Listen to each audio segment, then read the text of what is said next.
Rhode Island's been very good to me. I started a firm on April Fool's Day in 1993, and now have a firm of 14 lawyers who do work in the area, largely business dispute resolution, construction industry work, and labor and employment work.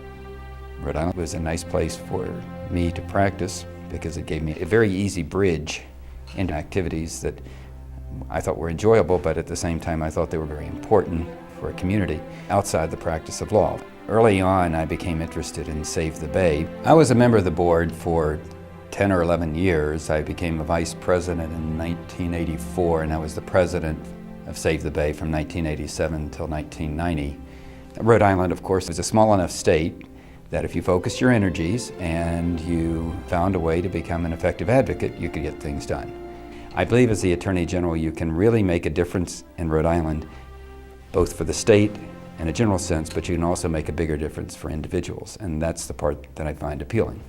An Attorney General, at least an Attorney General who the public has confidence in, can do an awful lot to make a difference as to whether a business wants to stay here or go. Creating more confidence in government by being willing to say, I will investigate the Rhode Island Resource Recovery Corporation in a timely manner so that we don't lose the opportunity if there have been violations of law.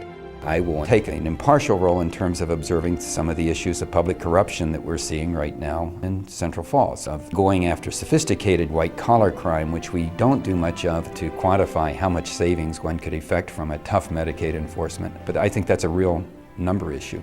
If people have confidence in the community, they're more likely to want to be here than if they feel that it's Rogues Island as opposed to Rhode Island.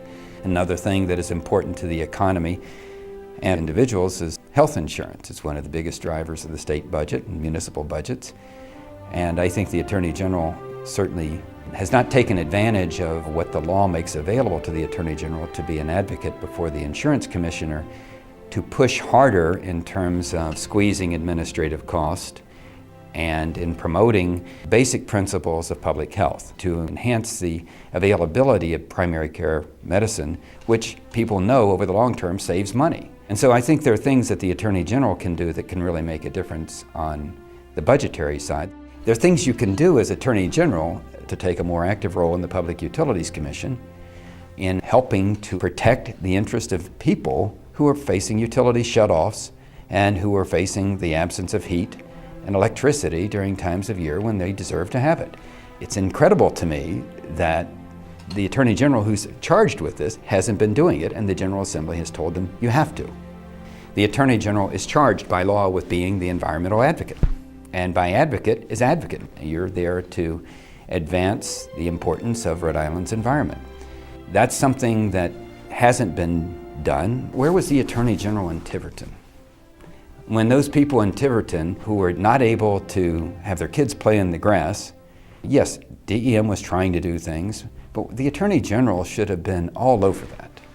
To me, the focus here that government ought to have in Rhode Island is making sure that everyone has the opportunity to have a home, to have a family, to know that they can get a job, children can have a decent education, and they can be in a clean environment. I think virtually all of the people in Rhode Island would be very happy to follow leaders who can create a vision that is going to address really the four key issues of the moderate party and stay focused on those and start to show some tangible results. Which, looking back to the message of Save the Bay, if you are focused and you know how to be advocates and leaders on your position, quite often you can start to assume change or make change occur when you might not necessarily start with having all of the bodies and all of the money that others have. I'm confident that within several years we could start to see a real change in the landscape.